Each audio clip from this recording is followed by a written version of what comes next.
Well, let's talk about Shirley Sherrod. Shirley Sherrod from the USDA Rural Development Department in Georgia came out with a video. Lo and behold, it sounds like she's a racist, at least according to what we saw put out by Andrew Breitbart. Now, who Andrew Breitbart got the video from, I don't yet know. We don't know yet, right? I don't think he said. He hasn't said. Okay. So take a listen to the narrative that was presented in the Shirley Sherrod is racist video first. The first time I was faced with having to help a white farmer save his farm, I didn't give him the full force of what I could do. Okay, so the NAACP condemned Shirley Sherrod. She was forced to resign. Fox News went crazy over it, etc. Now, without getting ahead here, at this point, what were you thinking when you just saw the "she is racist" video?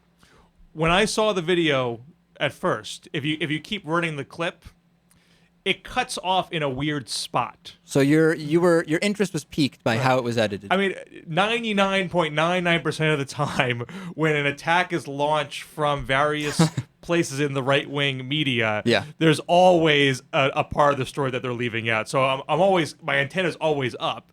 And where they cut it off, it sounded like she was transitioning the story. There was somewhere. The next part of the story, and it's left unheard. So my immediate reaction was, there's got to be more to this. And of course, there was. And so after she was asked to resign and she was vilified, people started thinking, maybe it makes sense to watch the whole video, because we always hear about context and perspective, and rarely does it make a difference. In many cases, the message is still just about right in the condensed version. This time, it could not have been more different. Lo and behold, again, it turns out she was in the middle of an anti-racist explanation, the exact opposite of the impression that was given. So take a listen to just a few seconds of the additional video, which Andrew Breitbart did not release originally.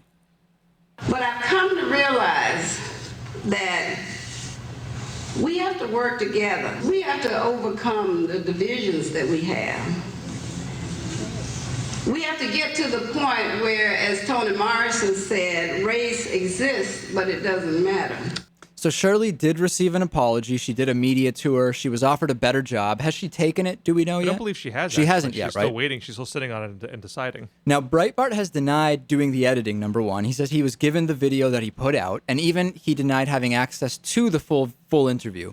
Possible, but other people were easily able to find it in short order, were they not? Well, he clearly didn't try. I mean, maybe he didn't have it. Well, if we were to believe him. Right, exactly. So that may all be true, but the thing is, we need to understand the context where this happened, I think. First of all, the speech was given by Sherrod at an NAACP event.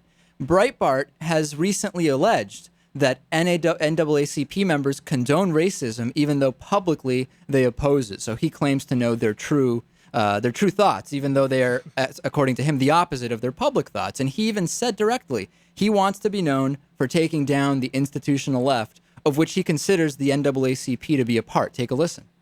I want it to be in the history books of saying I took down the institutional left. Okay. What do you think about Andrew Breitbart at this point? He has not apologized. Do you think he owes anybody an apology? He claims, listen, I'm just running a video. I was duped. And Ann Coulter, we heard the beginning. We won't play it because we're short on time. Ann Coulter agrees with Andrew Breitbart. Hey, he was set up.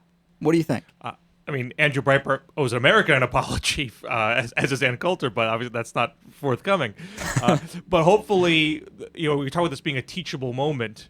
Which, by the way, I cannot stand that term. I really can't. Well, I feel everyone's saying it and not really explaining what should be learned. What should be taught. What should be learned is don't trust Andrew Breitbart and don't trust most conservative media, because they routinely launch half-truths and misinformation, and always it takes weeks before the truth can come out. So anytime this stuff happens, take a breath, because almost all the time it is wrong. Well, what's interesting is not only has he not apologized for airing this clip, he's also said, regardless of the longer clip, he still thinks Shirley Sherrod is a racist. And what evidence is there? Any other evidence that you know of that has been floated? He's arguing that the crowd reaction to it shows it was all sort of like this little inside joke that we all hate white people. And I heard the crowd reaction was edited. I heard that it was not authentic the way the original video was put out. I don't know if you heard anything on that. I haven't heard that, but the crowd reaction to me is completely irrelevant and inconclusive regardless. I mean, Either way. You can't listen to a reaction on a tape and know what's in people's heads. And so it's just... Well, hey, Breitbart claims to. He says even though Shirley Sherrod's comments weren't racist there, he knows she's still a racist. And even though the NAACP publicly is against racism, in reality, deep down, he knows they are. So maybe you can know what people are thinking. Well, I mean, he has a story he wants to put out, and he doesn't care what the facts say to prove it or disprove it. He's going to keep saying it. And people like that are not credible people and should not be allowed to dictate the news agenda. So if you're a news person, if your job is to edit the news for a newspaper or a TV station, I beseech you, don't watch the full Andrew video. Breitbart's not your assignment editor. Listen Right. to somebody else. Absolutely right. We've been speaking with Bill Scher, Campaign for America's Future, ourfuture.org, and of course, liberaloasis.com. Thanks for coming in. Thank you.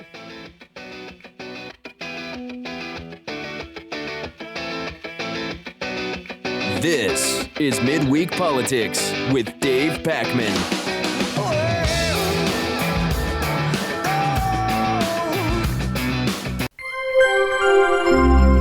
Midweek Politics is made possible in part by CSR Wire, the corporate social responsibility newswire at csrwire.com, by DIF Design, specializing in custom business websites at difdesign.com.